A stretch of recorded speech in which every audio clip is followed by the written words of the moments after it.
반갑습니다. 어 오늘 네 감사합니다.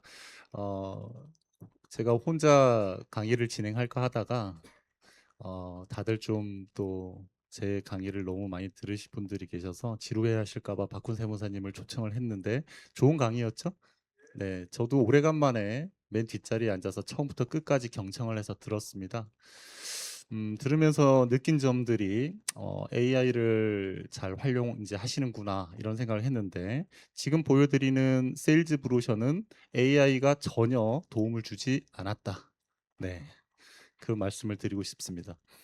음 네. 죽죠? 네. 얼어 죽도록 해 놓으라고 제가 지금 세팅을 해 놨습니다. 졸린 거보다는 얼어 죽는 게 낫다. 멋쟁이는 여름에 얼어 죽고요. 겨울에 쪄 죽습니다. 예. 우리는 멋쟁이니까 얼어 죽는 걸로 그렇게 하도록 하겠습니다. 음 AI를 활용하는 부분들이 있죠 제가. 여러분들 그래다 앞으로 제가 가까운 시일 내에 깜짝 놀랄 또 오픈을 준비하고 있습니다. 교육과 관련된 부분과 실제 영업의 실행력, 생산력을 높일 수 있는 부분이거든요. 그 부분을 만드는 데는 AI가 절대적으로 도움이 좀 필요합니다.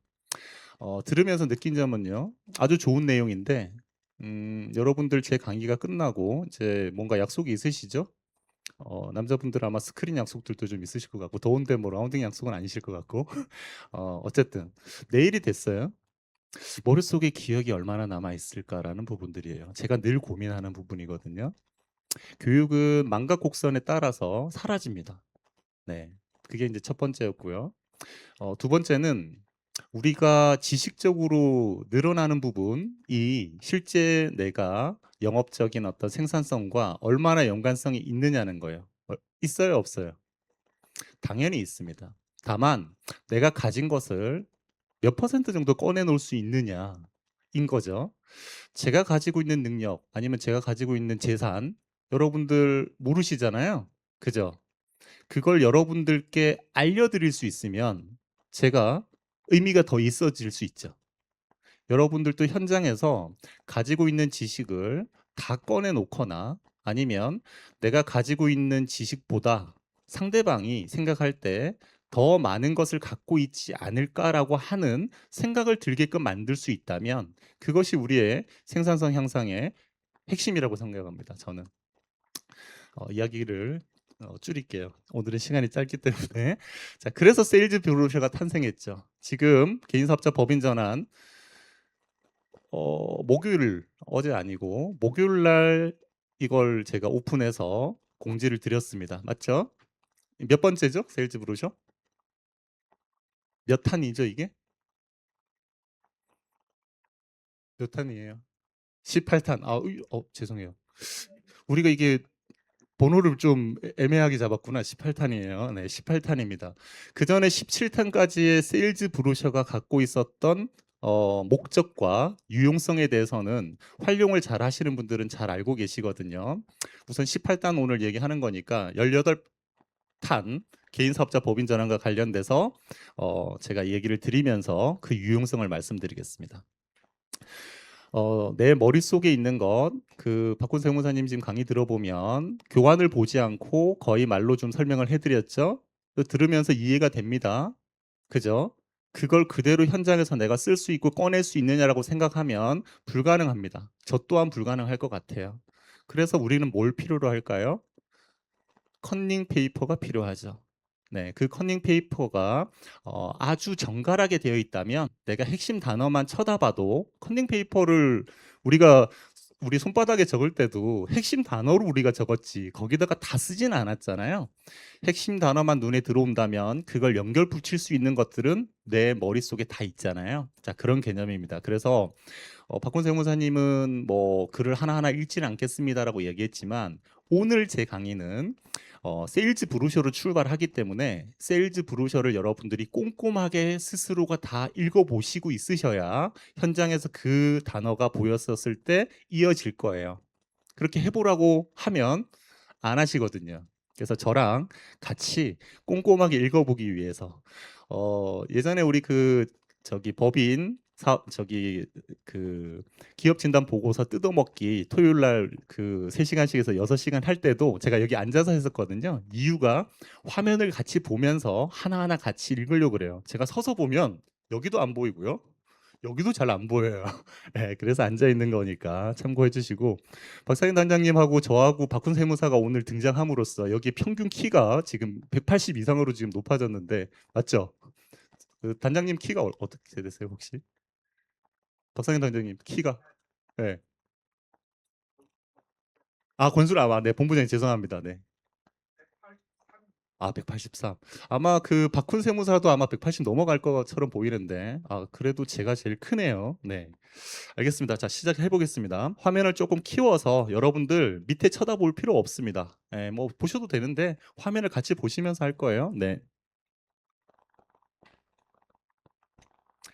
자, 세무대리 업무는 취급하지 않으며 세무대리에 해당하는 업무는 제휴된 세무사가 직접 진행합니다라고 모든 브로셔에 제가 다 디스클레이머를 붙여놨습니다. 제가 최근에 석회 시간에 여러분들께 세무사법 개정과 관련돼서 말씀드렸죠. 그래서 여러분들이 세무와 관련된 부분들을 고객과 얘기 나눌 때는 조금 조심해야 될 부분들이 있다라는 전제를 까셔야 됩니다. 네, 자, 건물이 되게 멋지죠.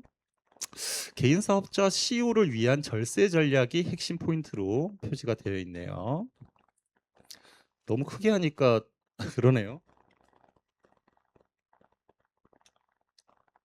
이렇게 보고 좀 세세하게 봐야 될 부분만 키워보도록 그렇게 할게요. 자, 첫 번째 우리가 고객을 만났습니다. 왜 법인으로 전환해야 하는가에 대한 부분을 먼저 이야기해야겠죠. 자, 꾸준히 성장 중인 사업, 왜 대표님은 고민이 더 깊어질까요? 열심히 일할수록 따라오는 세금, 그다음에 세무 리스크, 그리고 개인 사업자라는 틀 안에서 더 이상 해결할 수가 없었다라는 거예요. 그래서 앞에서도 설명을 들었지만 첫 번째가 세금 과부하역을 거쳐가게끔 됩니다. 열심히 일할수록 세금이 많이 나온다. 제가 늘 말씀드리지만 세금은 다 50%예요. 개인소득세 50%, 상속세, 증여세 다 50%. 뭔 소리냐 하시겠지만 그냥 50%로 여러분들이 남겨놓으셔야 돼요. 세세하게 기억할 필요 없거든요. 자, 두 번째는 경비 부족역이에요. 개인 사업자 아까 재무제표를 믿으시면 안 된다라고 했었던 게 그 항목들에 대해서 명확하게 하고 있지 않은 부분들이 있어요. 세 번째, 성장 한계역.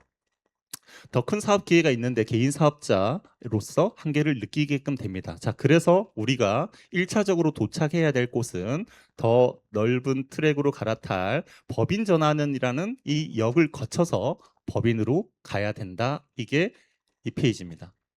자, 여러분들 그 박훈 세무사님 강의를 들어보니까 여러분들 다 알고 계시죠? 알고 계시죠? 하고 다 넘어갔어요. 과연 다 알고 계신지가 저는 조금 궁금하거든요. 어떠세요, 여러분들? 잘 모르죠? 저도 잘 아는 것 같지만 어떤 때는 잘 모르는 거라고 좀 느낄 때가 있거든요. 왜 개인 사업자, 자, 여기 성장 한계역이라고 되어 있는데 왜 성장에 한계가 있을까요? 제가 뭐라고 얘기 드리냐면 법인 사업자, 개인 사업자로 나누잖아요. 그쵸? 그런데 법인은 있지만 우리가 법인 사업자 할 때 법인은 하나의 어떻게 보면 인격체로서 부여된 어떤 형태잖아요. 개인 사업자는 없다라고 얘기 드립니다. 왜 그럴까요? 법인 사업자와 관련돼선 세무조정계산서를 달라고 할 수 있다고 아까 얘기 드렸죠. 개인 사업자는 세무조정계산서가 없다고 얘기했죠. 왜 없어요? 왜 없고 종합소득 신고서를 달라고 하죠? 개인 사업자는 없고 개인만 있는 겁니다. 태어나서 응례하면 개인이고요. 법인은 존재하지 않습니다. 다만 법적으로 내가 잉태시켜서 법인이 되는 거거든요. 결국에 개인 사업자라는 건 나라는 개인 안에 근로소득도 있을 수 있고요. 또 여러 가지 뭐 다른 소득, 기타 소득 뭐 있을 수 있죠. 그 중에서 사업 소득의 한 부분으로 차지하고 있는 것일 뿐이죠. 그러다 보니까 나랑 거래하는 상대방은 그 상대방은 은행이 될 수도 있고요. 업무와 관련된 거래처가 될 수도 있습니다. 그 거래처들이 나를 쳐다볼 땐 나를 개인으로 보고 있다는 거예요. 사업으로 보고 있지 않다라는 거예요. 그 말은 무슨 말이냐면 내가 사업을 통해서 어떤 돈들을 많이 벌면요. 그 돈들은 내 개인 돈이라는 거예요. 그러면 개인에게 있어서는 어떤 변수들이 존재하느냐면 나에겐 자녀가 있고 배우자가 있고 또 내 부모도 있고 친구 관계들도 다 있어요. 주변적인 개인적인 상황에 의해서 나는 영향을 많이 받는다라는 거거든요. 그쵸? 사업 자체는 잘 돌아가는데 내 개인적으로 어떤 위험한 상황이 노출되면 그 노출된 위험이 이 사업에도 당연히 영향을 미치게끔 된다라는 거예요. 그럼 제3자 입장에서 너를 보고 내가 뭔가 거래를 해야 된다라는 거예요. 은행에서 돈을 빌려주고 신용 평가를 해서 등급을 매겨주고 너랑 매출 매입에 대한 어떤 거래를 해야 되는데 너의 사업 자체는 좋은데 너의 주변의 사기꾼들이 가족들이 끼어 있어요. 걔네들이 옆에 와서 흔드는 순간 사업 자체가 흔들릴 수 있다라는 거죠. 그렇기 때문에 대외적으로 신용도를 높이기 위해선 법인으로 전환해야 된다라고 이야기하는 거예요. 개인 우리가 이제 개인 사업자 얘기하고 있지만 우선은 개인 사업자라고 할게요. 개인 사업자들에게 재무 상태표가 존재하나요? 지금까지 봤는데요. 뭐 개인 사업자 재무 상태표 봤는데 왜 지금 또 그런 질문을 하시냐 이러잖아요. 개인 사업자에겐 재무 상태표가 없다 이렇게 생각하시면 돼요. 개인 사업자는 그냥 손익계산서만 존재하는 거예요. 사업과 관련돼서 내가 매출을 일으켰고 비용을 어쨌든 쓰고 나서 얼마를 벌었다. 그 번 것 자체가 그냥 종합소득인 거예요. 재무상태표는 아무 상관이 없다라는 거예요. 그죠? 그래서 자산과 부채의 비율 거의 똔똔되게끔 거의 유지되는 경우들이 더 많아요, 사실은. 재무상태표를 봤다 지금까지 뭐 당연히 제 보고서 뒤에서 보여드리겠지만 거기도 재무상태표가 나와요. 그죠? 단순하게 자산을 리스트업 해놨고요. 부채를 리스트업 해놨고 그 차액 부분을 다른 표현을 하기가 뭐 해서 자본이나 또는 순자산이라고 표현할 뿐이다. 사업과 관련된 것만 모아놓은 거예요. 그러면 그게 재무상태표 아니에요? 아니라는 거예요. 왜 그럴까요? 법인은 재무상태표라고 하는 건 하나의 담을 높게 뭐 교도소라고 해볼까요? 교도소처럼 엄청 높은 담, 아무도 나가지 못하게끔 높여놓은 담 안에 내가 갖고 있는 자산, 부채, 그리고 벌어들여서 쌓여 있는 잉여금까지 쌓여 있어요.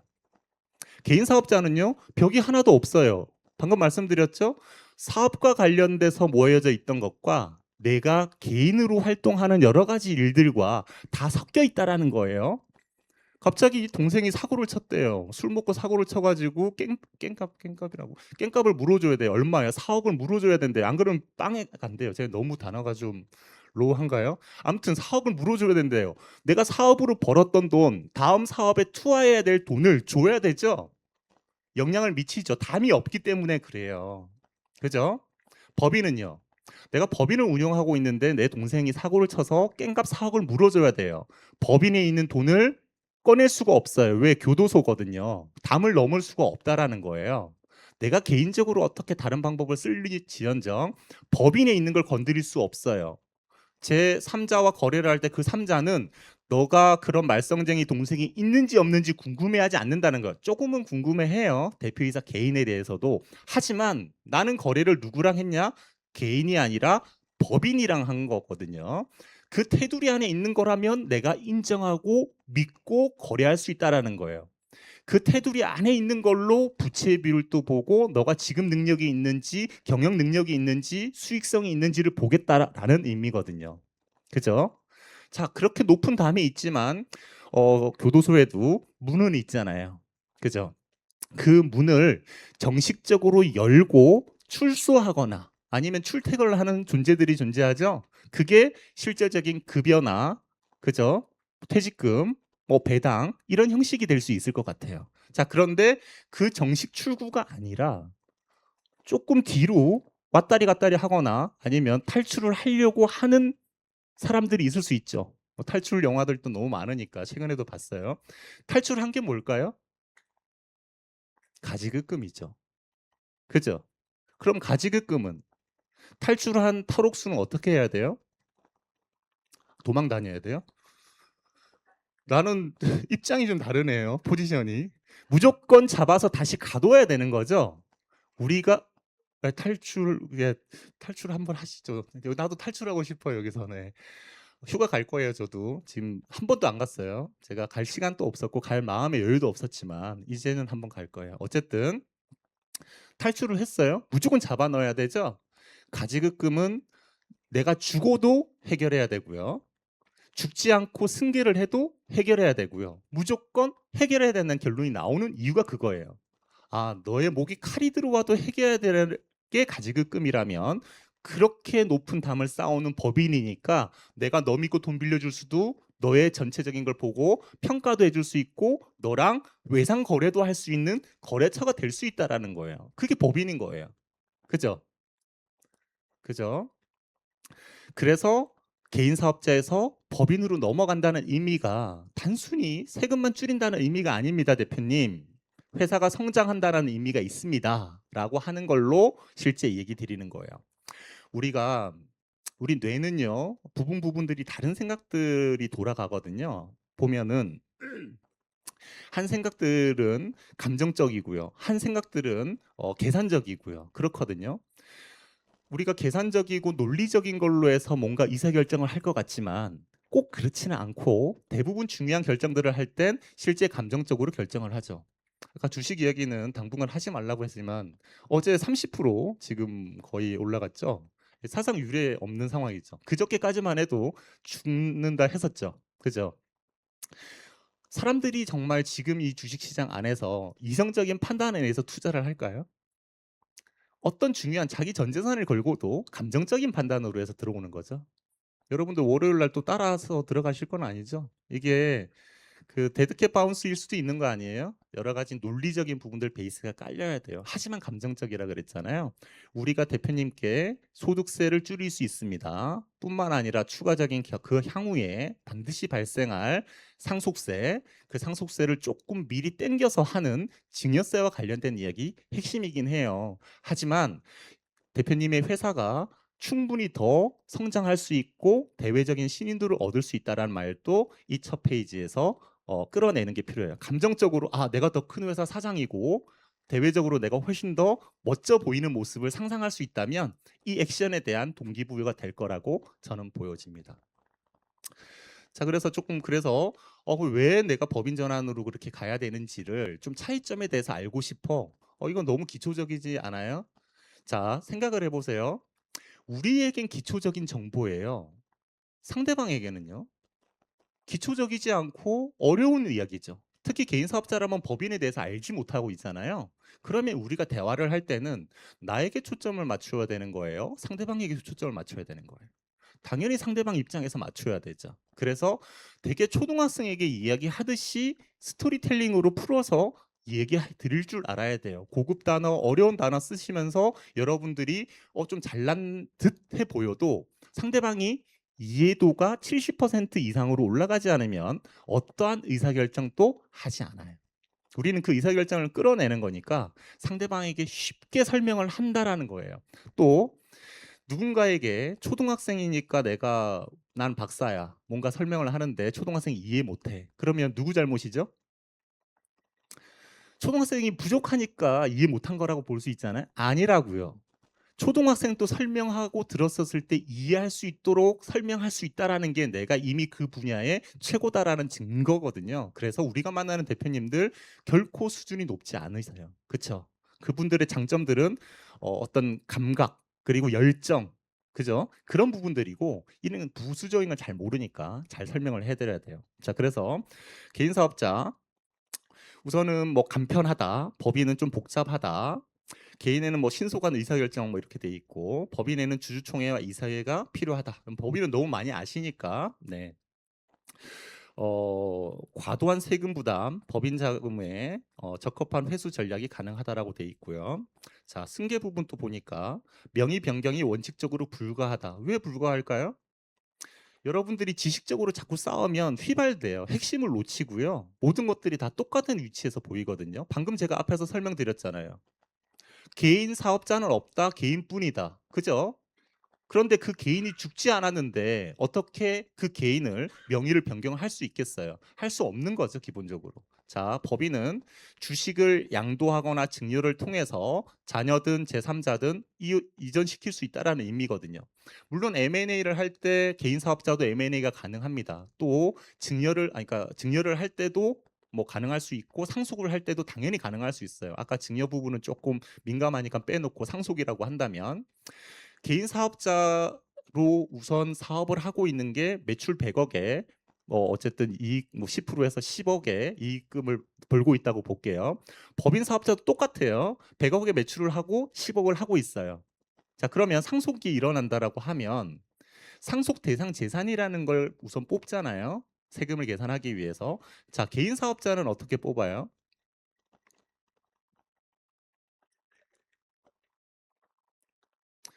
우선 개인 사업자를 다 아까 제가 말씀드렸죠. 개인 사업자 많이 알 것 같고 우리 당연히 안다라고 자꾸 넘어갔지만 잘 모르거든요. 자, 법인은요 어떻게 되죠? 상속 대상 재산으로 무엇이 들어갑니까? 대답하셔도 되는 내용이잖아요. 왜? 뭐 말한다고 제가 뭐라 할 부분들 아니잖아요. 법인 사업자는 주식의 가치로 가죠. 맞죠? 자, 주식의 가치는 뭐죠? 음? 시가예요. 그죠? 무조건 시가예요. 자, 그럼 상층법상 기업 가치로 평가한 건 시가인가요? 아닌가요? 시가죠.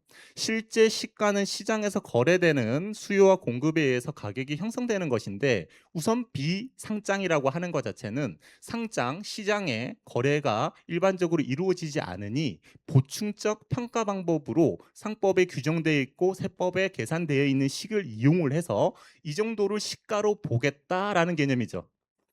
부동산들도 보면요. 우리 뭐 오피스텔 아파트도 있지만 땅도 있고 토지도 있고 산도 있고 많잖아요. 제가 얼마 전에 안동을 내려가서 어떤 대표님이 저에게 땅을 주시겠다 그래서 제가 내려갔다 왔어요. 토요일 날. 예, 그 스토리도 되게 재밌는데 지금은 얘기 드리지 않겠어요. 어쨌든 그 땅에 대해서 시가 그 거래가 없어요. 선산이고 사실은 거래가 몇십 년 동안 없었으니까 시가가 존재하지 않아요. 공시지가와 기준시가 이런 것들로 어떤 정도 평가를 하죠. 그게 뭐예요? 시가죠. 근데 시가 아니죠. 거래가 없으니까. 보충적 평가 방법에 대한 시가죠. 그건 국가에서 정해놓은 게 있겠죠. 자, 법인 같은 경우는 그 보충적 평가 방법으로 어쨌든 시가를 뽑은 게 상층법상 기업가치 평가예요. 시가예요? 아니에요? 무조건 시가로만 된다. 자, 그러면 근데 우리가 지금 상층법상 계산을 하는 내용들을 보면 시가로 하지 않고 장부가로 계산하고 있지 않았어요? 순자산 가치 기본적으로 재무상태표에 있는 장부 가치로 하고 있었지 않았어요? 순손익 가치 당기 순이익 그냥 장부가액 아니에요? 근데 이거가 어떻게 시가예요? 시가와 장부가가 차이가 크지 않다라는 거죠. 저희 회사 여기 있는 사무실을 하나의 회사로 보고요. 여기 선풍기가 있어요. 이 선풍기의 장부가액은 살 때 5만 원 주고 샀어요. 그러면 장부가액 5만 원으로 되어 있죠. 샀었을 당시는. 그런데 이거는 뭐 어쨌든 몇 개월이 지나도 시장에서는 5만 원에서 5만 5천 원, 뭐 4만 5천 원 왔다 갔다 하겠지만 큰 차이가 없겠죠. 그대로 써도 시가인 거예요. 그런데 부동산은요.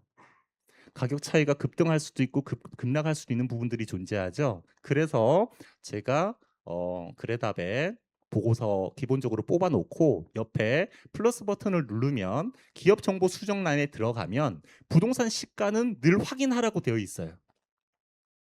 장부가액으로는 10억인데 실제 10억으로 해서 회사의 상증법상 기업가치 평가를 시가로 했다라고 하고 그걸 가지고 이야기를 나누면 뭐 일반적으로는 되지만 부동산이 좀 있어요.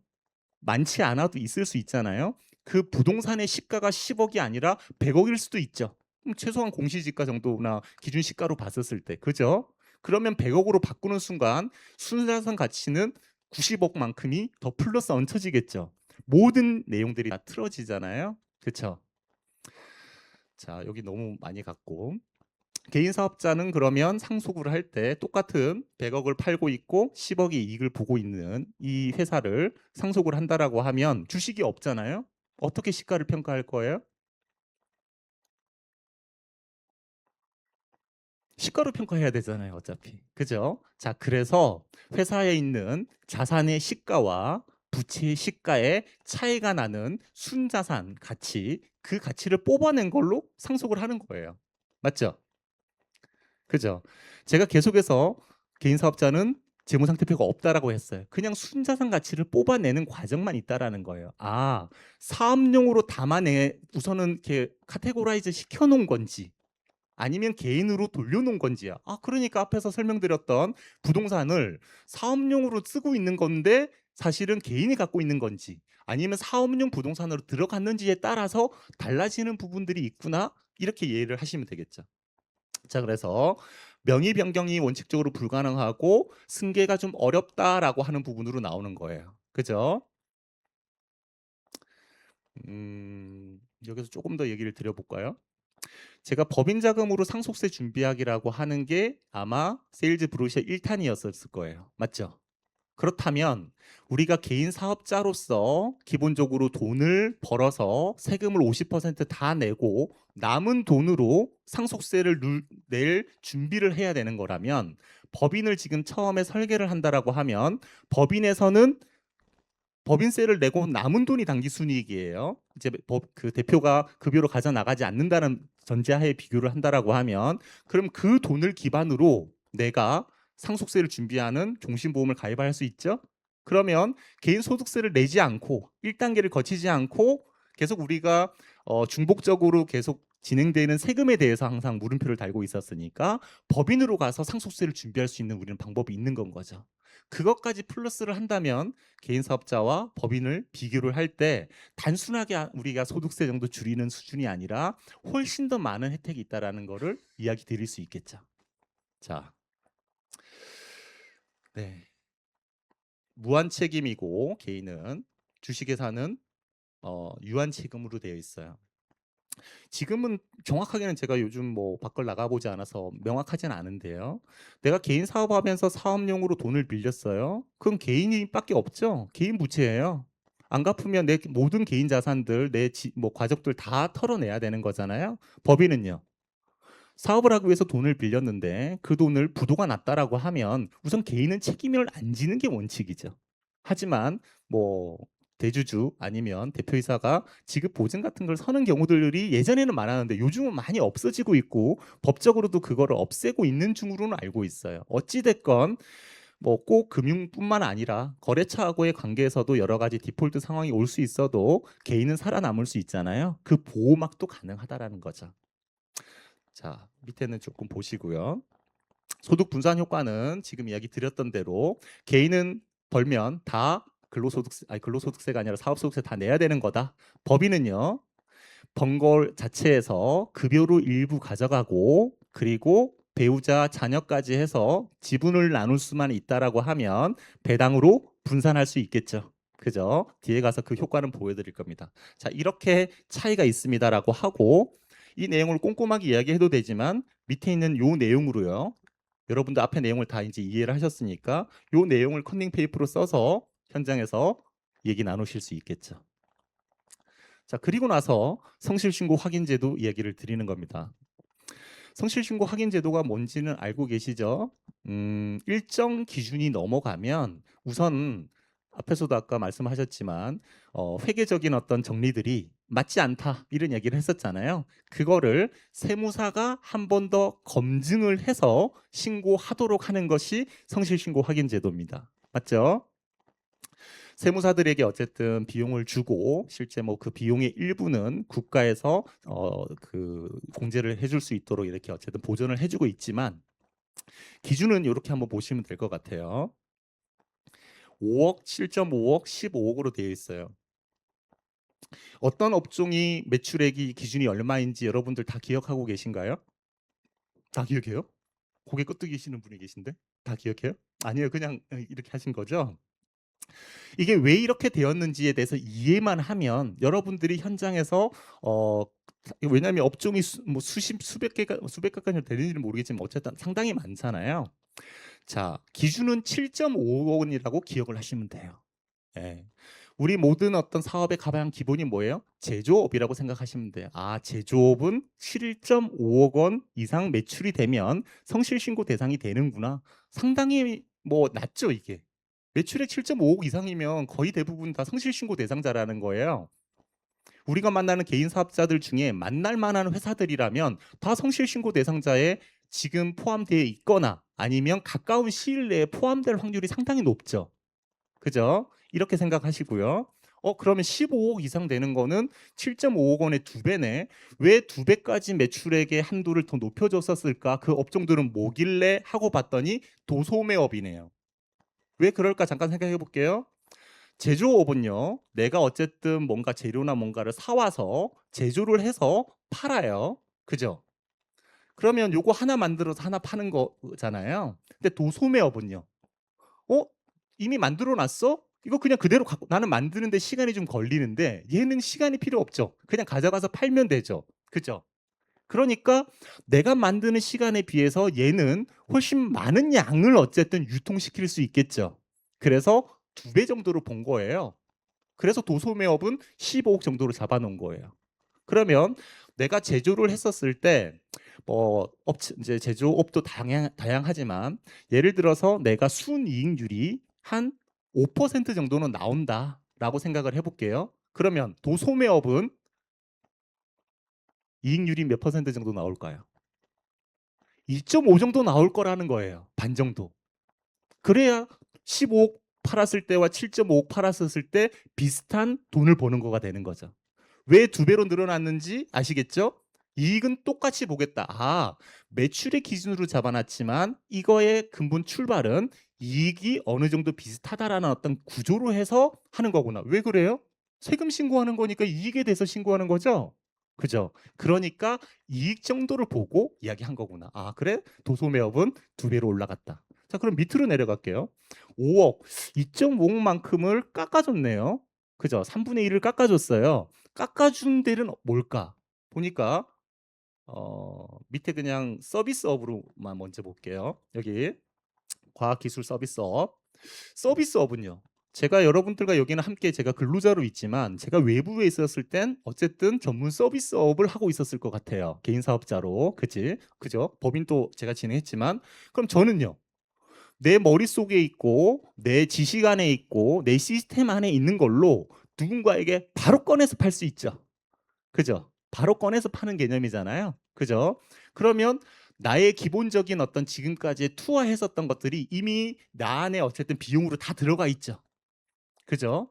그래서 내가 꺼내 놓는 거에 대해서 보통은 기계 장치 뭐 컴퓨터 몇 백만 원, 몇 천만 원 받을 수 있지만 제가 뭔가 말을 했는데 그 가격을 전체 가격을 다 주겠냐는 거죠. 안 주죠. 줄어들겠죠.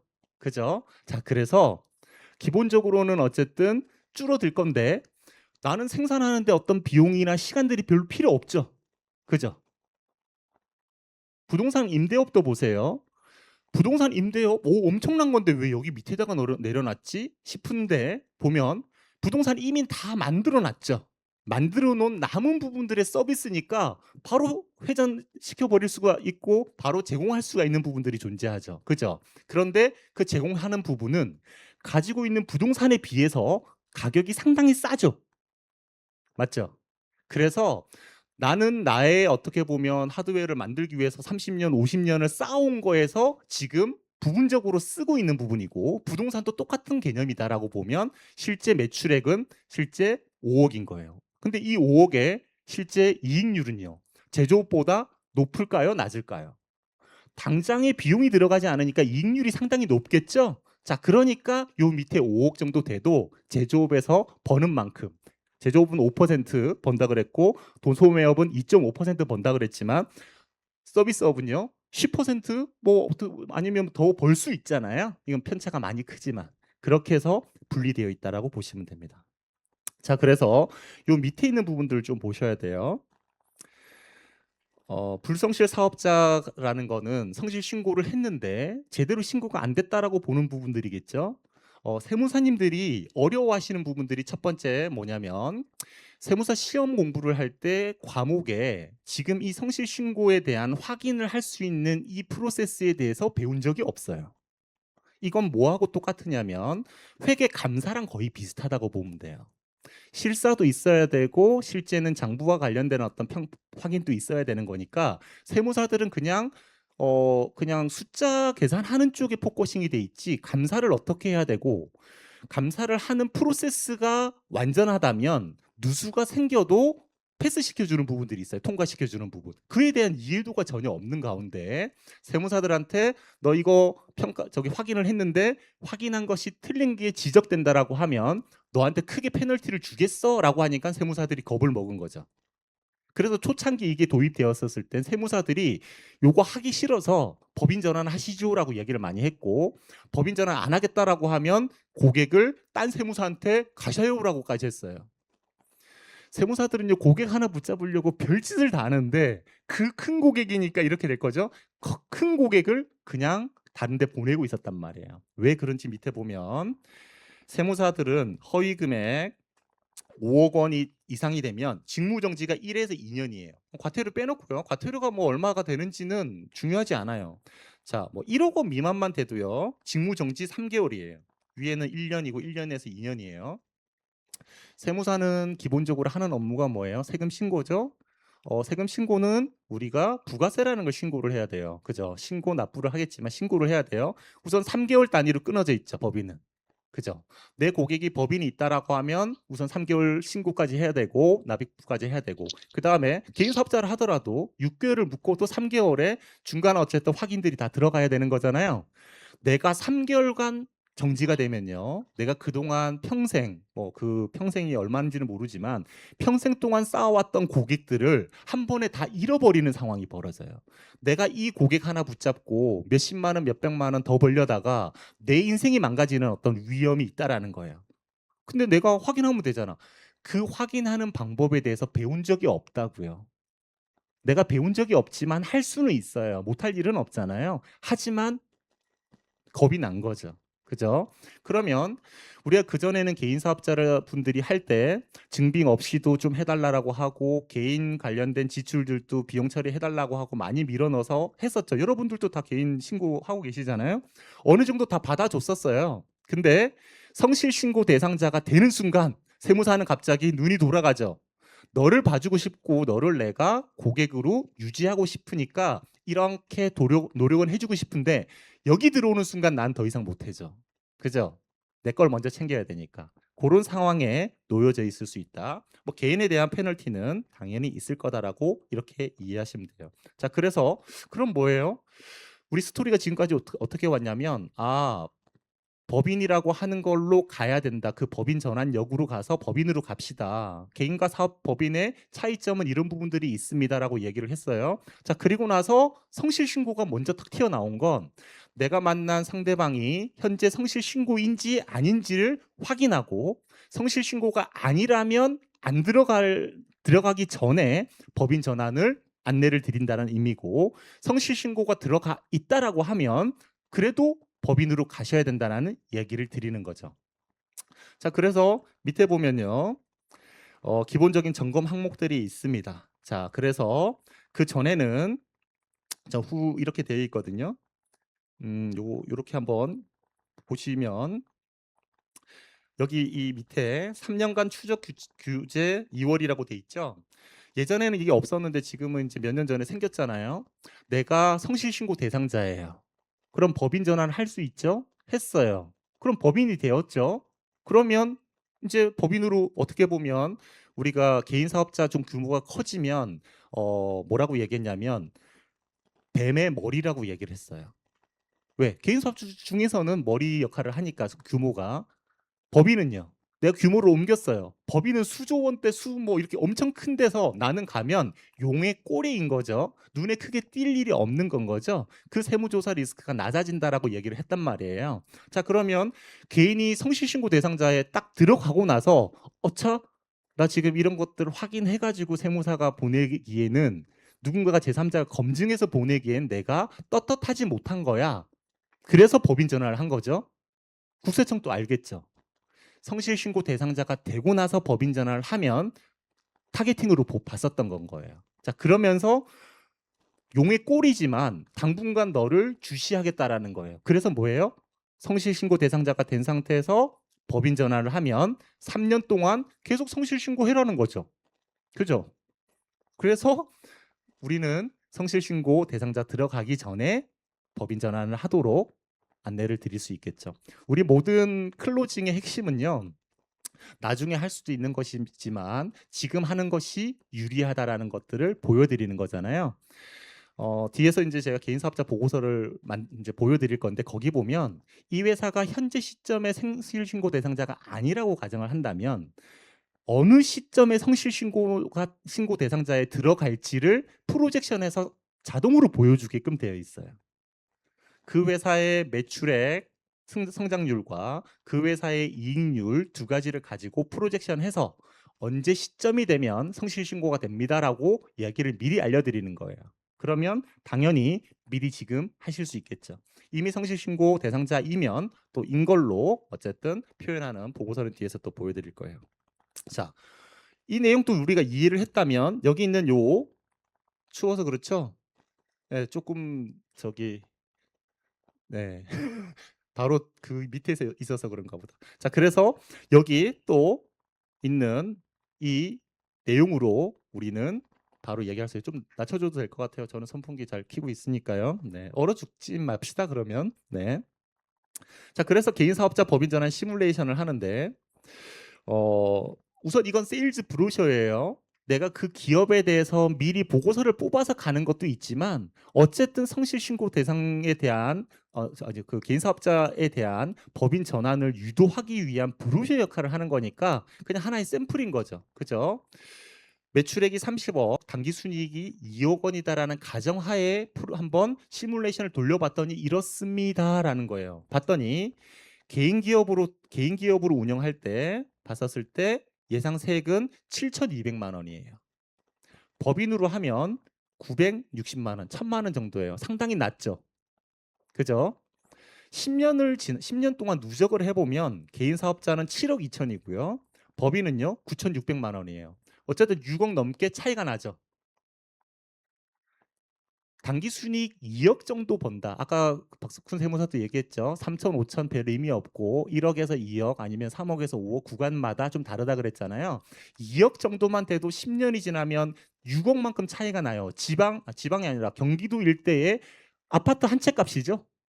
맞죠? 이만큼 차이가 난다라는 걸 먼저 보여드리는 거예요. 다만 여기에 숨겨놓은 게 하나 있어요. 뭐냐면 개인 사업자 세금 계산은 당연히 그냥 했고요. 법인 사업자 계산을 했었을 때는 여기까지 배당 소득까지만 계산한 게 아니라 상속세 절세 효과를 포함시켜 놨어요. 여기 밑에 보면 가정치들을 넣어놨는데 어떤 거냐면 이렇게 보세요.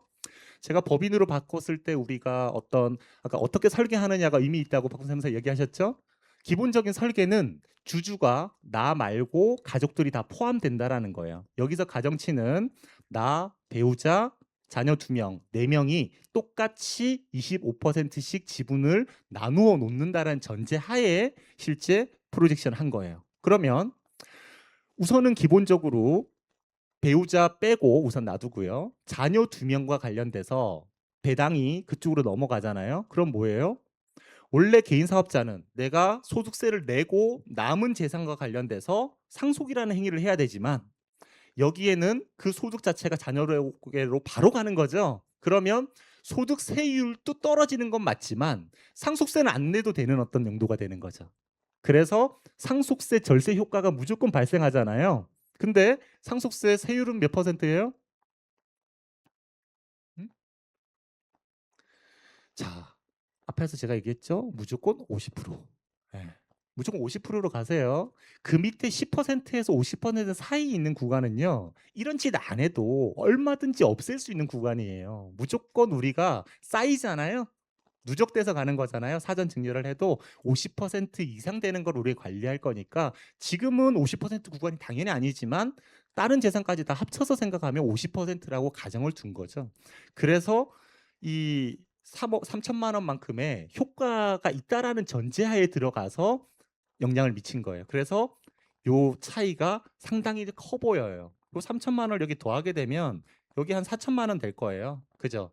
상속세 효과를 넣지 않으면 개인 사업과 법인 사업은 그냥 7천만 원, 한 4천만 원, 한 3천만 원 정도 차이밖에 안 난다 볼 수 있어요. 하지만 상속세는 무조건 내게 돼 있죠. 그죠? 그것까지 전제 까는 게 과연 이 가정치가 억지스러우냐? 절대 그렇지 않다는 거예요. 최근에 여러분들 시간 되게 빨리 가지 않아요? 제가 회사에 입사한 지 벌써 2년 반이 넘었습니다. 제가 와서 그 술을 안 먹기로 하고 머리를 쓰겠다고 술을 안 먹은 지가 벌써 2년 반이 지났고 올해 3월 달에 실제는 금주령이 풀렸거든요. 2년 하고 나서.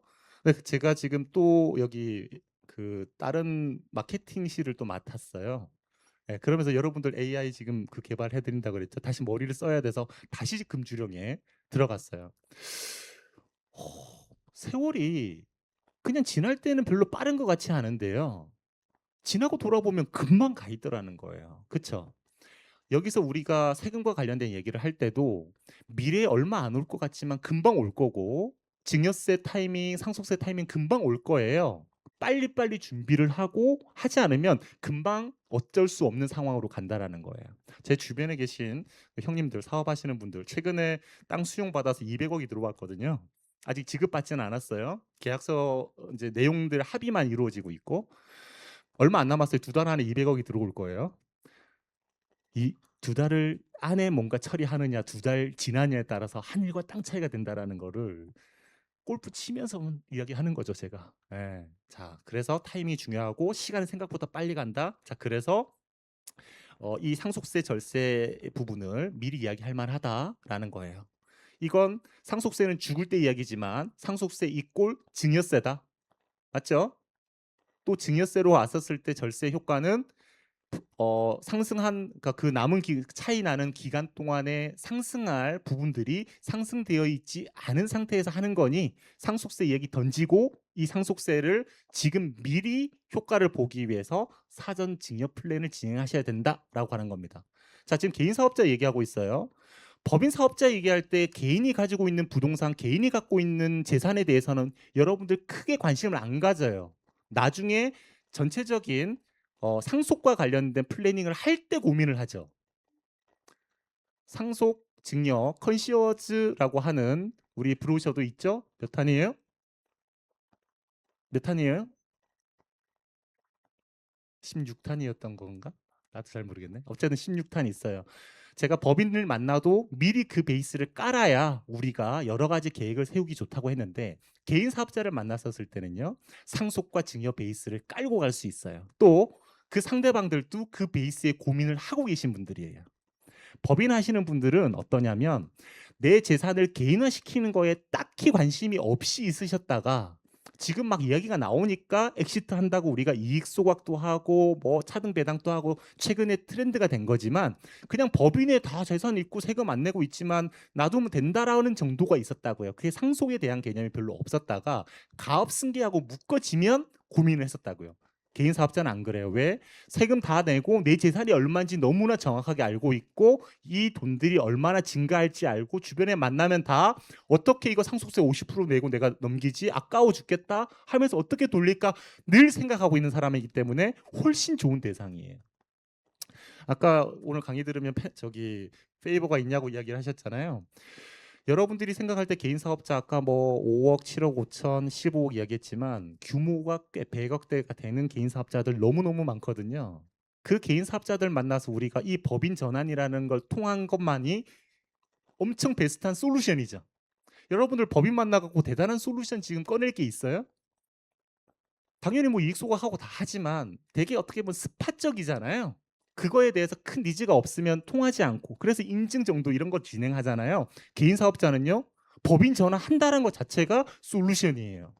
법인 전환만 하면 또 처음부터 우리가 법인에 쓸 수 있는 모든 솔루션을 미리 설계를 할 수 있죠. 그게 솔루션이에요. 세팅한 거를 결국엔 잘 유지하고 관리가 돼야 되죠. 여러분 지속적으로 그 고객으로부터 추가 계약을 계속 받을 수 있어요. 또 소개도 당연히 자연스럽게 받을 수 있어요. 우리는 개인 사업자에 집중해 볼 만하다. 경쟁도 치열하지 않아요.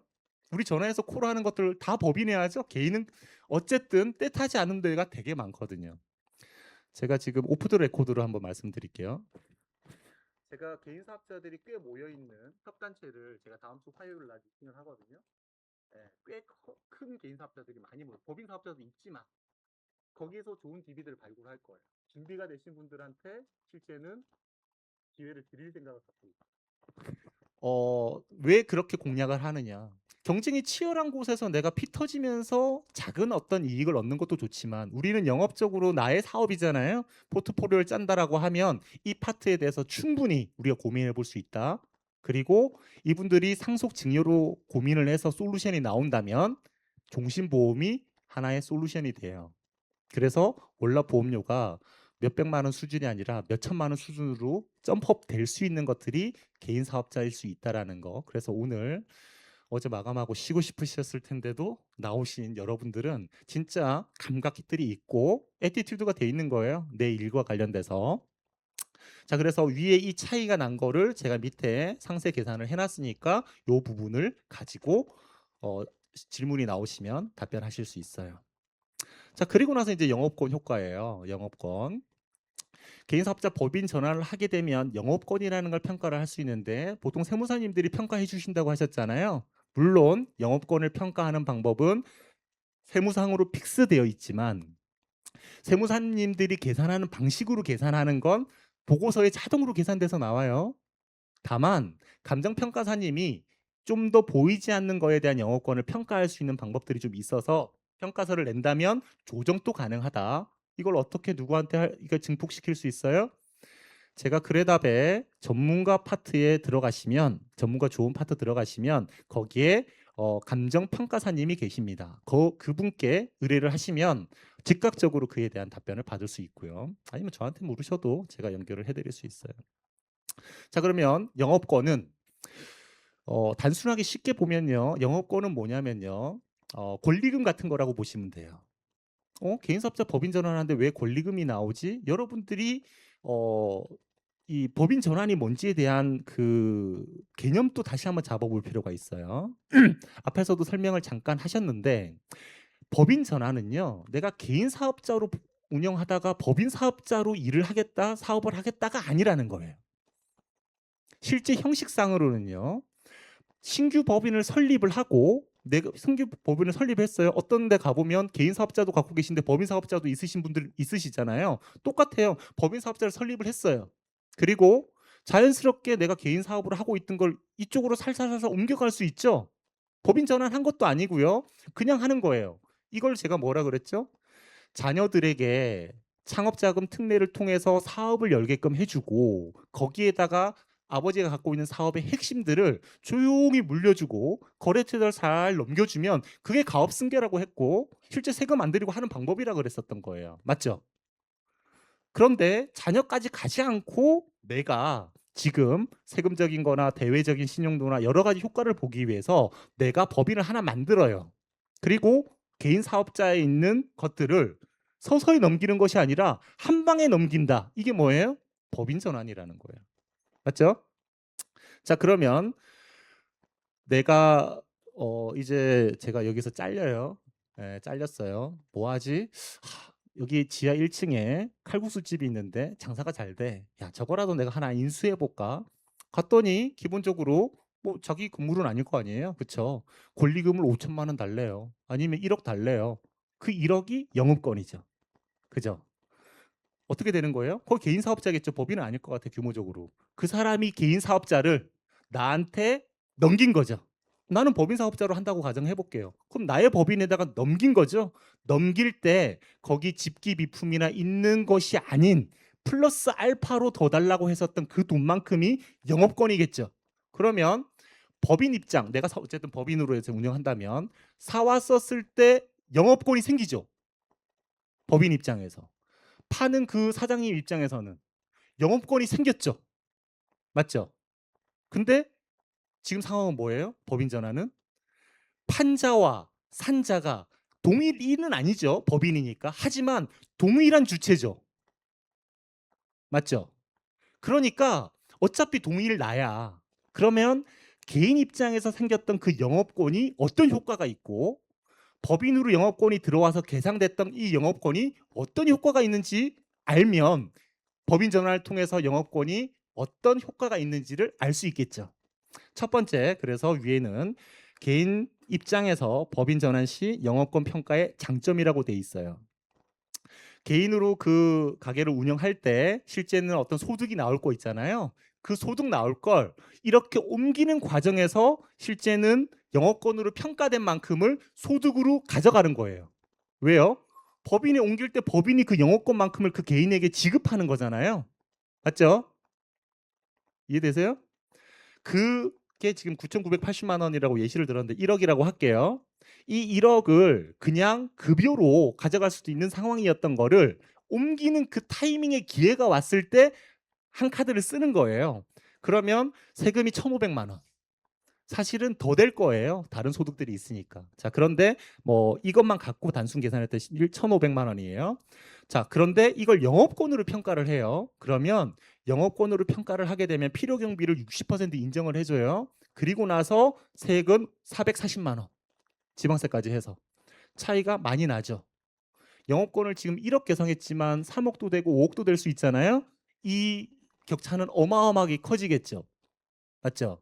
어떻게 보면 내가 개인 사업을 하고 있는데 지금 이익이 꽤 많이 날 것 같아. 이럴 때 법인 전환을 하면서 영업권으로 그 한 해의 소득에 대한 소득세라도 완전히 낮추어서 하고 그 이후에 나오는 건 아까 얘기했던 여러 효과들로 법인을 운영할 수 있겠죠. 이해되시죠? 이게 영업권 개인에게 있어서 1번이에요. 자, 그럼 법인은 전환되고 나서 법인이 보유한 영업권이 있잖아요. 그럼 영업권을 어떻게 하냐? 내가 여기한테 1억을 준 거잖아요. 지급한 거잖아요. 회사에서 지급하면 비용이죠. 그죠? 이 비용을 한 번에 그냥 비용 처리하기에는 법인의 순손익을 계산을 할 때 오해나 약간 이런 부분들이 있을 수 있어서 얘를 좀 나누어서 인식해 보자는 의미예요. 자, 우리 요즘 그 주식 이야기 들어보면 뭐 하이퍼스케일러들이 캐펙스 투자를 줄이니 낮추니 그거에 따라서 지금 삼성현 뭐 이게 닉스 문제가 있다 이런 얘기 하잖아요. 캐펙스 CAPEX 우리가 회사에서 돈이 나가면요. 그 돈을 비용으로 잡을 수도 있고요. 자산으로 잡을 수도 있어요. 왜 그럴까요? 보세요. 내가 5만 원을 주고 선풍기를 샀어요. 그러면 여러분들 회계 처리가 어떻게 돼요? 현금이 나가는 걸로 돼 있고 선풍기 5만 원 이렇게 해서 회사의 집기 비품 정도로 잡을까요? 이렇게 잡혀 있을 거잖아요. 어? 돈이 나갔는데 이거 비용 처리 안 하고 왜 선풍기로 이렇게 잡아? 선풍기 잡은 건 뭐예요? 자산으로 잡은 거죠. 맞죠? 캐시플로우가 바깥쪽으로 아웃플로우가 돼도 회사에는 이렇게 될 수 있어요. 자, 그런데 제가 직원들하고 회의를 하다가 야 오늘 커피 한 잔 마시면서 좀 얘기 나누자 해서 커피를 쫙 쌌어요. 근데 법인카드로 쌌죠. 제 개인 돈으로 산 거 아니고 쌌어. 한 7만 원 나왔어. 그 7만 원은 먹어서 다 없었어요. 몸 안에 들어가고 다 흩어졌어요. 잡을 것도 없죠. 그냥 비용 처리 7만 원 돼버리는 거잖아요. 돈이 나가는 건 똑같은데 이거 5만 원짜리라도 자산으로 잡히고 7만 원이라도 비용으로 잡힌다는 거예요. 근데 일반적으로는 짜잘한 것들, 요거는 분명히 집기 미품이에요. 이건 제 거예요. 회사 거 아니고. 근데 금액이 좀 크면 그걸 다 비용으로 그 한 해에 떨어버릴 수가 없는 게 이 선풍기가 올해만 쓸 것 같아요. 내년도 여름에 여러분도 또 강의할 때 또 갖고 와서 저는 써야 돼요. 얘는 계속 회사에서 몇 년을 어쨌든 쓰도록 남아 있잖아요. 그러면 한 5년은 쓸 것 같아. 5년 동안은 얘 산 5만 원을 만 원씩 쪼개서 비용 처리하자. 그게 감가상각한다라는 의미고 감가상각비로 비용 처리하는 거예요. 그럼 영업권은요? 무시권, right. 우리가 무형자산 아니면 특허 이야기할 때 그 라이시잖아요. 영업권이니까. 1억을 줬는데 그 1억은 내가 법인이 저 개인 사업자가 저 식당을 하면서 고객들이나 여러 가지 잘 해놨던 노하우들을 사온 거고 최소 5년 동안은 그 노하우 때문에 내 매출과 이익이 날 거니까 1억 지급한 걸 자산으로 잡아서 5년 동안 상각하자. 그걸 무형자산 상각이라고 한다. 그러면 매년 2천만 원씩 비용 처리를 하겠죠? 그러면 2천만 원에 해당되는 만큼 비용이 됐다라는 건 법인세 절감 효과가 있겠죠. 그게 법인 전환의 법인의 효과다. 그래서 절세 효과는 2천만 원 이렇게 된다. 되셨죠? 영업권 하나로 개인 소득세도 줄이고 법인에 대한 세금도 줄일 수 있다. 그러니 이익이 좀 크게 나왔었을 때 스스로 느껴요. 최근에 단장님이십니다. 상담 갔다 오셨고 그분이 하신 말씀이 진짜 이렇게 멘트를 해도 되게 잘하셨더라고요. 되게 좀 사실 잘 못하실 줄 알았던 분인데 코칭은 해드리고 있지만 가서 잘한 거예요. 몇억 한 10억 원 안 돼요. 작년에 어쨌든 소득이 개인 사업을 해가지고 뭐한 7, 8억 뭐 이렇게 나왔나 봐요. 그럼 세금은 어쨌든 반을 내는 거잖아요. 툭 던졌대요. 어? 지방에 있는 아파트 한 채 그냥 매년 이렇게 나라에다가 보내시네요. 이게 한 마디 던진 거지. 그러니까 본인도 그렇게 생각하고 있을 거예요. 대표님도. 난 매년 이렇게 몇 억씩 세금을 내는 거 모으면 몇십억인데 우리 모든 컨셉이 거기에 맞춰져 있죠. 그 정도 스토리와 그 흐름이면 충분히 클로징이 가능하다. 네, 자 그래서 이 부분 이해를 했고, 자 이 부분인데요. 앞에서도 강의할 때 우선 쉬지 않고 쭉 할까요? 아니면 좀 쉴까요? 쉬지 말까요?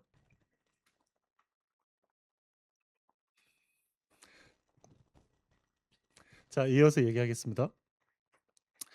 어, 자, 우리는 약간 논리적인 것 중요하죠. 근데 그 근거에 대한 내가 이해도가 있으면 그 위에 잎사귀, 가지 이렇게 붙어서 시간이 가면 갈수록 우리의 실력이나 어떤 지식은 늘어나는 거거든요.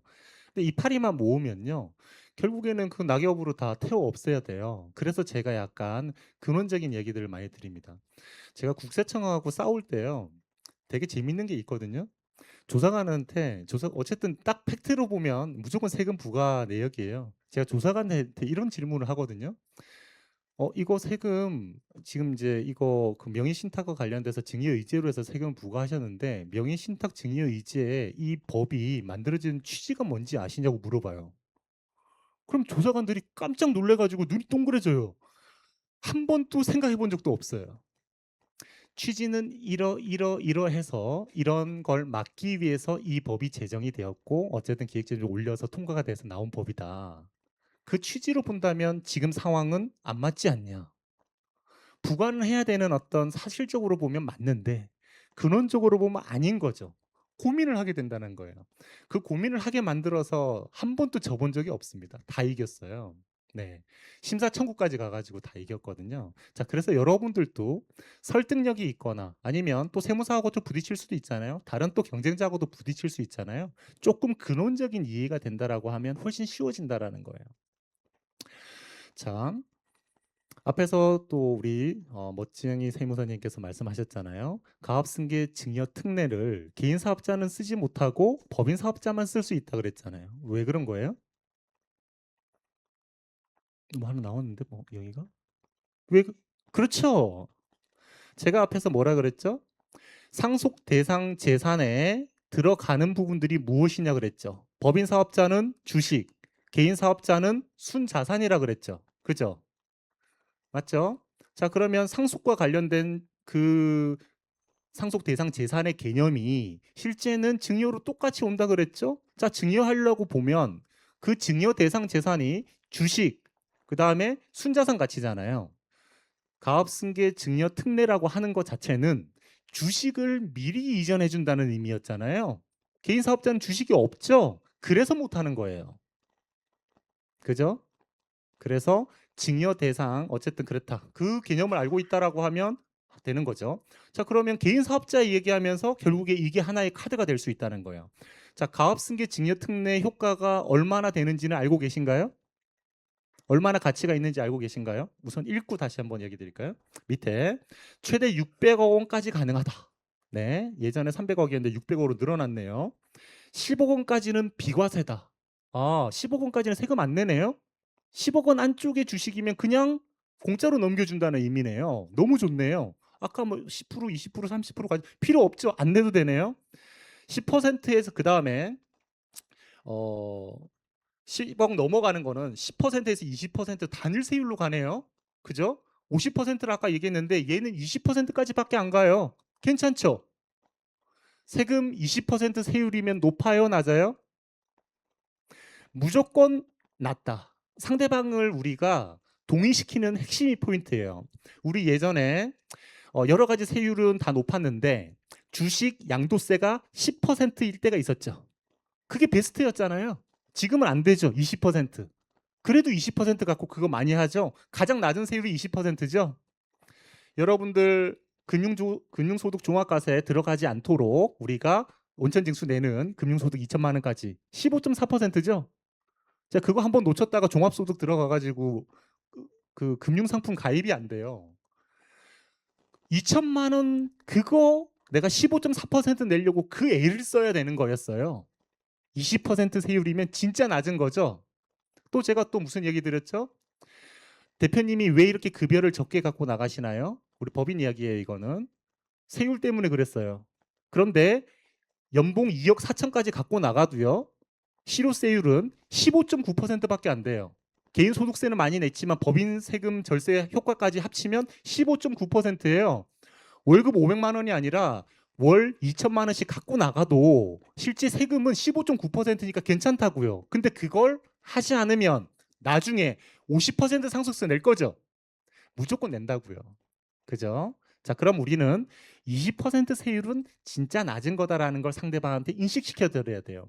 십수년 전만 해도 대표님 만나면 세금을 없애는 게 솔루션이었던 것 같아요. 근데 지금은 20%로 플래닝 해드리는 게 솔루션이 된다는 걸 상대방에게 인지시켜 드려야 돼요.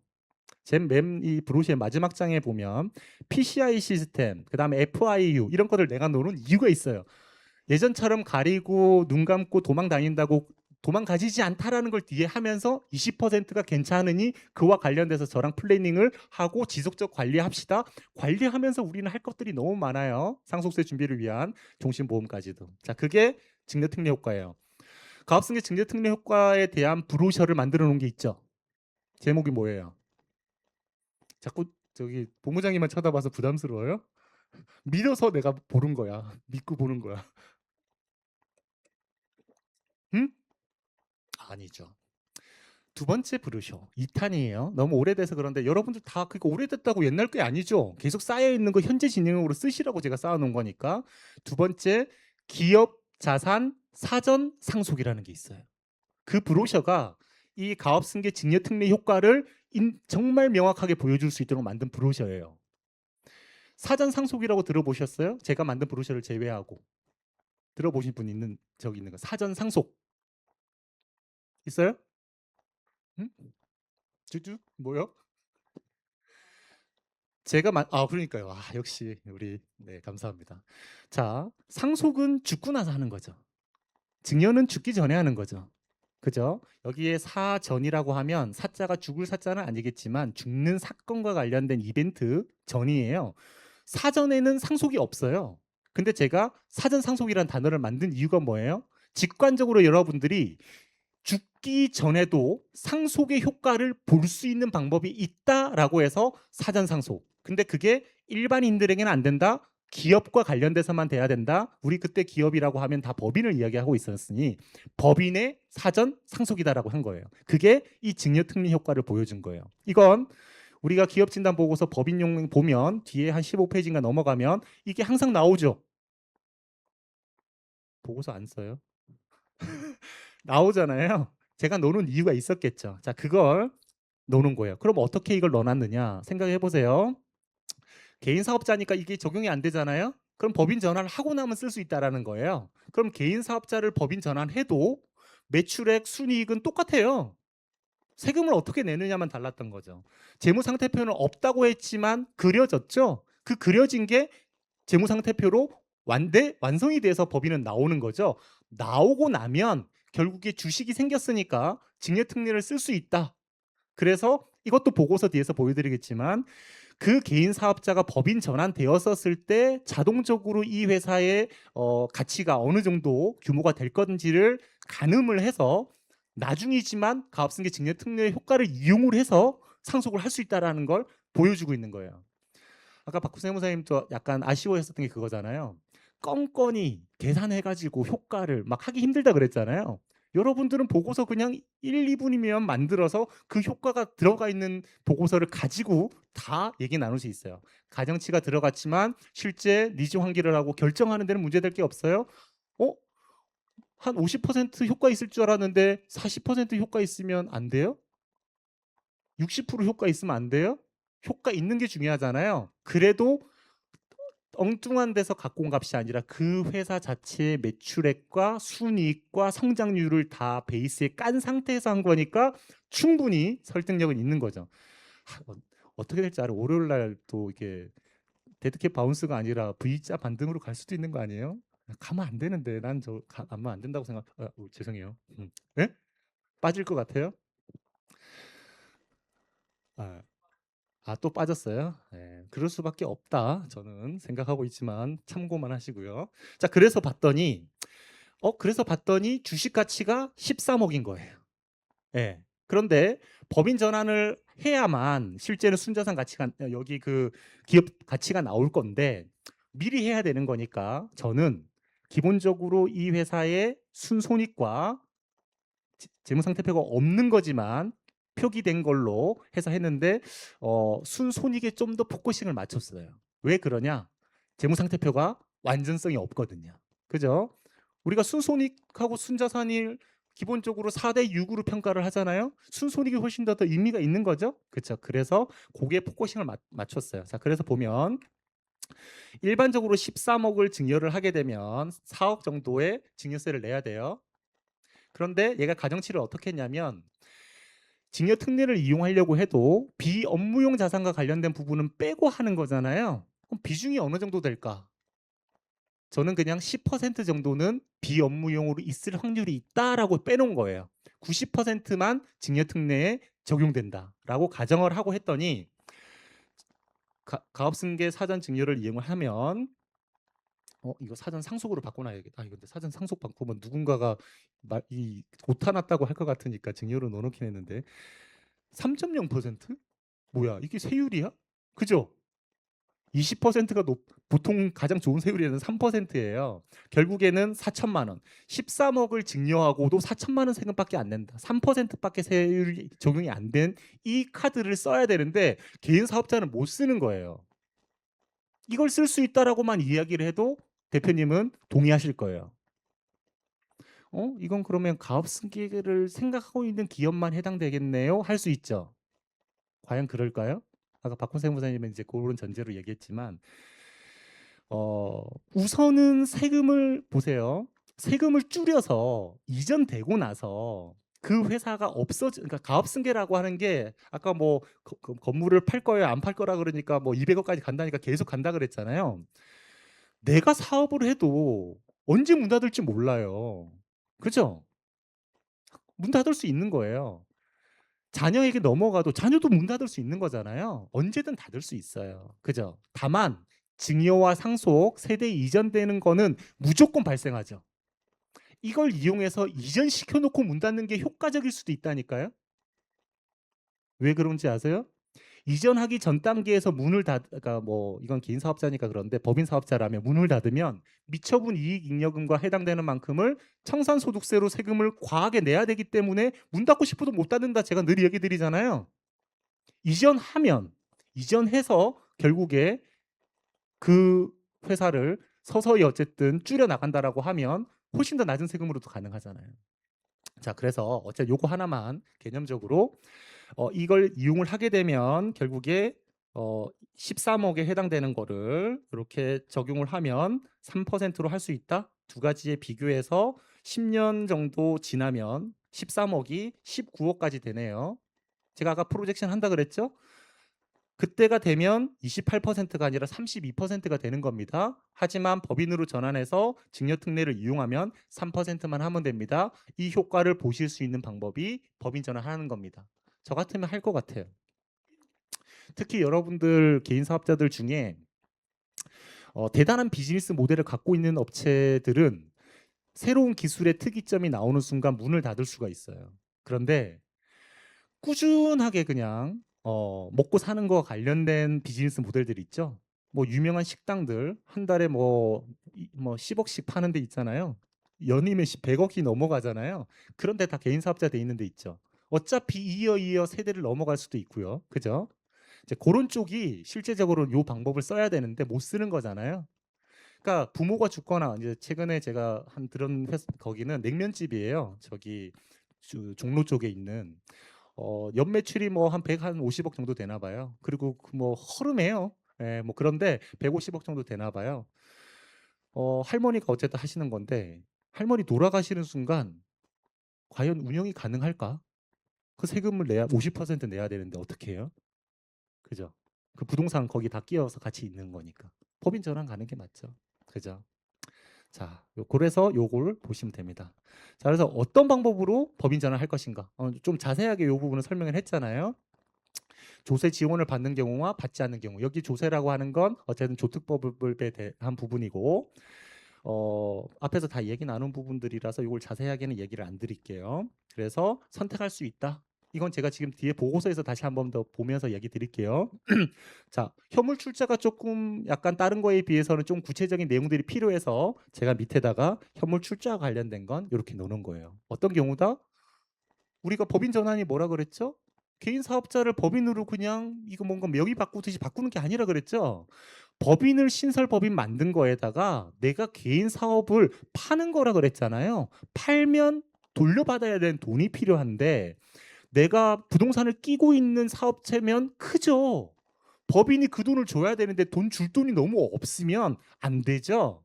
그런 상황일 때 그러면 이 법인 내가 그냥 갖고 있는 현물을 가지고 법인을 설립한다. 법인 전환 아니고도 우리가 법인 설립을 할 때 현물 출자를 동한 법인 설립 있잖아요. 그죠?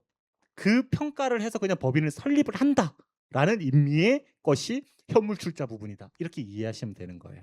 자, 그렇게 앞에서 강의 좀 많이 들으신 부분이라서 하고 여러 가지 어쨌든 세금과 관련된 부분들 정리한 표가 있으니 또 이게 얘기하면 되고요. 자, 이 끝났어요. 그리고 나서 갑자기 뒤에 구세청 분석 시스템 PCI 시스템 부분 보여주고 있어요. 이게 뭐냐? PCI 분석 시스템이 뭐냐? 이거 벌써 십수년 됐잖아요.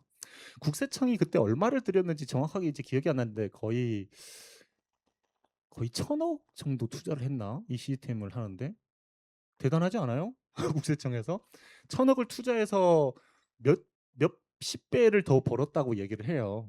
자, 이건 어떤 거냐면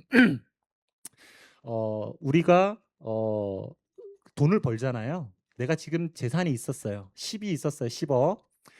근데 내가 재산이 15억으로 증가했어요. 올해 한 해 동안 5억이 증가했죠. 그럼 내가 5억을 어디선가 벌어야 되죠. 어떤 방법으로건. 근로소득으로 한 3억 버는 거예요. 그래 3억. 이거 2억은 어디서 났어? 투자를 해서 좀 벌었다. 정확하게 보자고. 투자한 거야? 5천만 원밖에 안 해. 1억 5천 원 어디서 벌었어? 내가 증명하지 못하면 1억 5천에 대해서 내가 해당되어 있는 포지션의 세금 항목들이 있겠죠? 근로자니까 뭐 사업 소득, 기타 소득 이런 걸로 해서 1억 5천에 대해서 세금을 먼저 부과를 해버리는 거예요. 이게 PCI 시스템이에요. 그래서 우리가 자녀한테 자꾸 돈을 갖다가 뒤로 뺏어주고 현금으로 뺏어주고 이거 안 된다라는 게 뭐냐면 저도 모르죠 당연히. 그리고 자녀가 그 돈을 그냥 써버리면 아무런 문제될 게 없어요. 모르니까. 다만 그 돈을 써버리라고 주려고 하는 건 아니잖아요. 재산을 늘려야 되잖아요. 자녀의 재산이 늘어났는데 방금처럼 그에 대해서 뭘로 늘어났느냐고 물었는데 대답 못하면 부모가 준 걸로 보겠다는 거예요. 그죠? 증여세 부과된다. 그래서 이와 관련돼서 PCI 시스템하고 우리가 은행에 있는 관련돼서 FIA 시스템까지 모아가지고 결국에 세무조사가 다 들어오게끔 되어 있다. 그러니 지금처럼 막 돌려고 개인적으로 뭐 사적으로 빼고 하는 것들 안 되니까 제대로 법인을 만들고 법인의 주주로 자녀를 등재시키고 자녀 이름으로 소득이 배당이 지속적으로 차등 배당 가능하죠? 안 끝났어요. 차등 배당. 또 자녀 이름으로 법인을 만들어서 그 법인에 또 차등 배당 형식으로 가도 문제될 거 없죠? 또 그 법인에 돈을 빌려줘서 부동산 또 살 수 있죠? 맞죠? 그와 관련된 거를 여기 안 붙여놨네요. 하나 더 붙일까 하다가 욕심이 났는데 뺐네. 그렇게 하는 방법들이 요즘 많이 있어요. 그거는 또 브로셔 몇 탄인지 기억이 잘 안 나지만 있어요. 그 내용이. 예. 그 내용을 갖고 또 접목시키는 거예요. 자, 우리가 이제 상대방을 만나서 얘기를 나눌 때 다 전체적으로 얘기하면 좋지만 그렇진 않잖아요. 개인 사업자 만났을 땐 법인 전환의 효과 얘기를 하고 법인이 되고 나면 다양성이 있습니다. 여러분들 그 브로셔 18종은요. 어떤 분들은 이렇게 그 태블릿에 다 갖고 다니시긴 해요. 근데 어떤 분들은 여전히 프린트아웃해서 이렇게 끼워 놨다가 필요할 때 하나씩 꺼내서 말씀드리고 다시 집어넣고 이렇게 하시더라고요. 그렇게 자기가 어쨌든 활용할 수 있도록 하라고 만들어 놓은 거예요. 원래 세일즈 카드를 만들려고 했어요. 한 장에 요약되는 걸로. 근데 그걸로는 조금 부족해 보여서 만들어 놓은 거고, 앞으로는 또 그런 것도 만들어서 여러분들께 드릴 겁니다. 자, 요렇게 해서 브로셔로 기본적으로 설명을 다 드렸어요. 어때요? 좀 이해가 되고 스토리적으로 얘기하실 수 있으시겠어요? 네.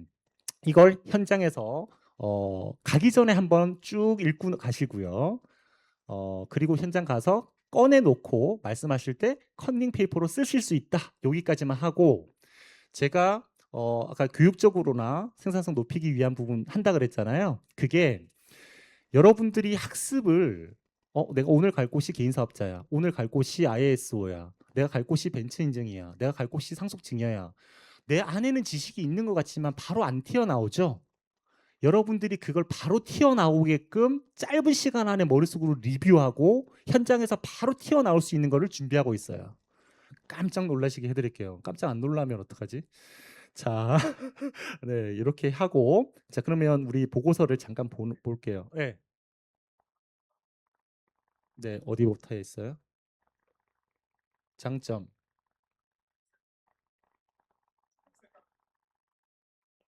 취득세. 아, 여기 안 바뀌었네요.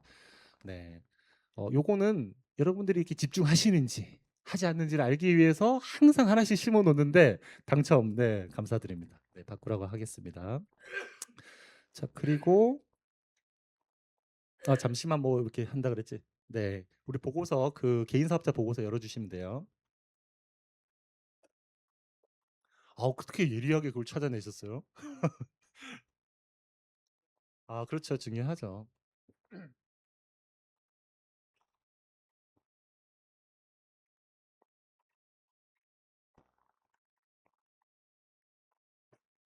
전체 하지 말고, 전체 할까? 이제 우리 그 내용 많이 봤으니까 전체적으로 놓고 봐도 괜찮을 것 같으니까 요걸로 이제 넘겨볼게요. 표지 괜찮죠? 이거 우리 회사 첫 이제 홈페이지 디자인 바뀐 거 그대로 이제 해놨고요. 항상 말씀드리지만 여러분들의 보고서에는 여러분들의 이름과 핸드폰 번호가 있어요. 직접 못 만나도 보고서만 보내드려도 그분이 보고 니즈를 느낄 수 있고 생각하고 고민한 다음엔 여러분한테만 연락할 수 있어요. 그만큼 뿌리시는 시대예요, 이제는. 자, 이건 뭐 서비스 요약이니까 빼고, 자, 봤더니 이거 너무 많이 봤던 거죠? 그죠? 그냥 보시면 되고요. 고객 입장에서 그냥 이것만 받았다. 그럼 옆에를 읽어보게 돼요. 내 상황에 대해서 옆에서 몇 마디 해주는구나만 읽어도 니즈 환기가 될 거예요. 자, 그다음 페이지도 자주 많이 봤던 거죠? 그죠? 이렇게 보면 돼요. 요거까지 지금 설명드릴 건 아니고, 상대평가 똑같고, 신용평가 관련돼서나 뭐 어떤 부분들도 똑같아요. 관리진단 똑같고, 자, 여기까지 똑같죠? 익숙하죠? 보고서 지금까지 법인하고 똑같아요. 그죠? 경영적으로 어쨌든 위에는 비율적으로 봤던 걸로 똑같이 하고, 그 다음에 이제 소득세 시뮬레이션이에요. 자, 보세요. 이 기업에 해당되는 보고서니까 매출액이 1,000원이니까 27억이네요. 27억 5천만 원 매출액이고요. 당기 순이익이 1억 5천. 조금 작은 건 느낌이 들긴 하는데 아무튼 1억 5천. 그래서 소득세는 4천만 원이 예상되네요. 지금 이 회사예요. 자, 이 회사의 향후 매출 성장률이 2%고요. 매출액 대비 당기 순이익 비율은 8%예요. 이건 이 회사의 비율이에요. 최근 5개년치 뭐 아마 평균으로 할 거고, 밑에는 바닥 2%, 위로는 15%인가 이렇게 해놨어요. 왜냐하면 2% 밑으로 내려간 걸로 프로젝션 하면 미래가 안 나와요. 그러니까 예를 들어서 올해만 마이너스가 됐다. 그러면 가면 갈수록 계속 마이너스가 되는 거야. 키가 작아지는 거야 계속. 안 되죠. 그래서 2% 막아놓은 건데 어쨌든 했더니 28억에서 33억까지도 이렇게 35년까지 이렇게 10년 동안 증가하게끔 돼 있네요. 당기순이익도 당연히 증가할 거고 종합소득세도 당연히 증가하도록 되어 있겠죠. 그죠? 이렇게 보시면 되고,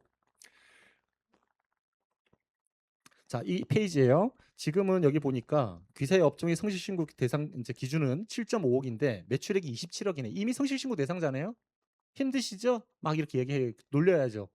힘들게 그렇게 해놓고도 어, 몇 년 한 해든 몇 년이든 아파트 한 채씩 계속 그 한 채씩 계속 나라에다 갖다 바치고 있네요 하면서 놀려 먹어야 되죠. 그죠?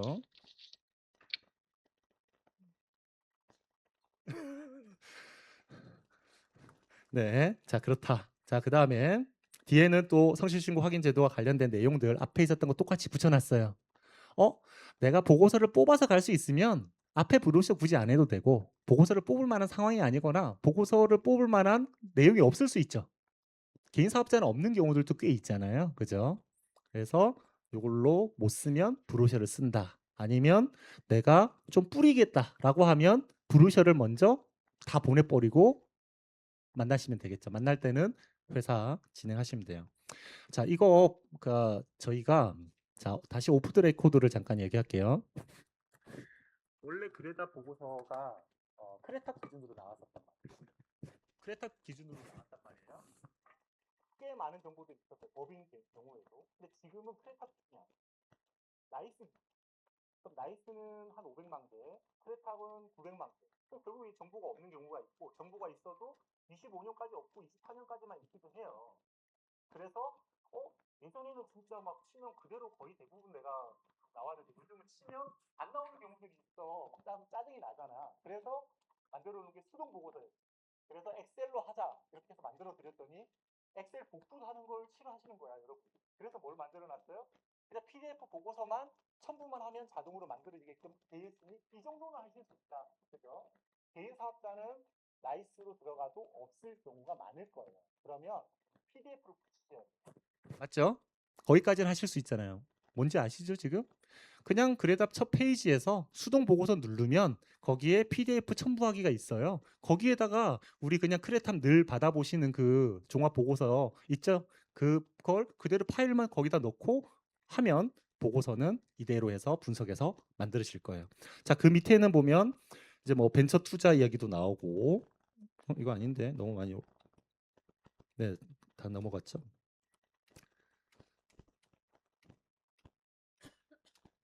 자, 그래서 방금 성실신고 대상 이야기했고 그 다음에 어떤 체크 사항들이 있다. 성실신고 대상에 대해서 이렇게 체킹을 한다. 해당이 안 되시는 분들 입장에서는 이렇게까지 복잡하게 체킹한다고 빨리 톡해야 되겠네 이런 생각을 하겠죠. 그죠? 그래서 성실신고 안 들어가신 분들은 하고 되신 분들은 어 검증을 어떤 것까지 하는지에 대해서도 한 번 더 보여드리면 빨리 법인으로 가서 또 법인 가도 성실신고 3년 해야 되지만 그로부터 벗어나야만 될 거다 얘기 드릴 것 같아요. 자, 그 다음에 한 장으로 개인 사업자에서 법인을 전환했었을 때 실효세율이 31% 지금 내고 계신데 10%로 바뀝니다. 지금 이 회사 경우인 거거든요. 똑같이 이렇게 나와 있고요. 10년 누적 금액까지 나와 있다. 여기도 똑같이 앞에서 말씀드린 상속세 효과 있죠? 반영되어 있다. 그러면 설명드리죠. 상속세 무조건 내야 될 건데 반영하는 게 맞지 않아요? 현재를 평가할 때 이렇게 이해시켜 드리면 됩니다. 그에 대한 주 계산 여기 뒤에 있거든요. 여기 있는 효과를 없애버리면 여기다가 합쳐져 버릴 거예요. 그거는 뭐 구두로 이야기하셔도 상관없고요. 앞에서 제가 브로셔 얘기 드렸던 내용이 그대로 여기 그대로 다 있다라고 생각하면 되고 밑에 어떤 가정으로 했는지도 자세하게 밑에 다 나와 있어요. 자, 그럼 전화하는 방법은요. 자, 부동산 승계할 거냐 말 거냐에 따라서 이렇게 나눠진다. 네, 부동산 뭐 승계를 뭐 한다라고 하는데 현금이 많다. 그러면 세금은 포괄 양수도로 가고 방금 얘기했던 안 된다. 사줄 만한 어떤 돈이 없다. 현물 출자로 간다. 이런 어떤 기준점들만 보여드리면 돼요. 이거를 제가 자동으로 이것도 설정돼서 선별되게끔 만들려고 해봤는데 현금이 있는지 없는지 알 수가 없잖아요. 개인 사업자들이라.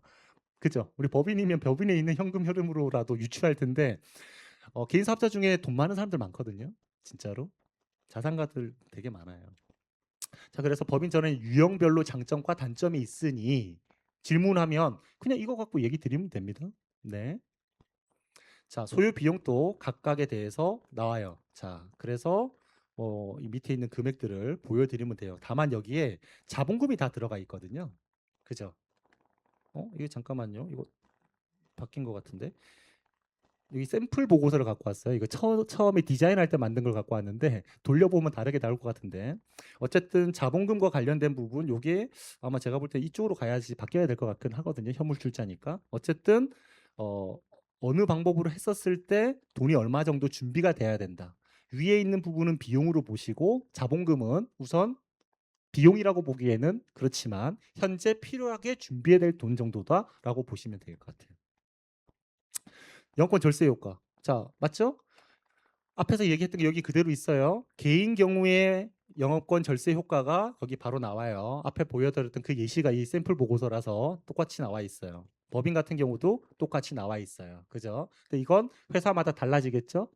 일반적인 세무상 영업권 평가 방법으로 평가한 금액으로 되어 있으니 여기 나오는 실제 절세 금액은 진짜 그만큼 바로 절세되는 돈들이다라고 생각하고 보여드릴 수 있어요. 그러니까 아까 세무사님 얘기하신 게 그거예요. 이런 걸 그때그때마다 어떻게 내가 계산을 해서 다 사전 미팅 때 다 주냐 이건데 그 귀찮게 하지 마세요. 예. 나는 어느 정도 메이드하고 그리고 나서 모시고 가서 그 다음 절차들을 밟으시면 되는 거죠. 증여 효과 똑같죠? 이 회사에 대해서 증여 효과가 얼마가 된다. 그대로 다 똑같이 보여주고 있어요.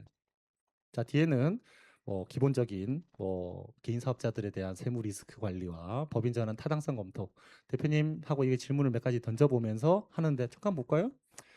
세무 성실신고 확인 대상이 될 것 같아? 그러면 해야지 빨리.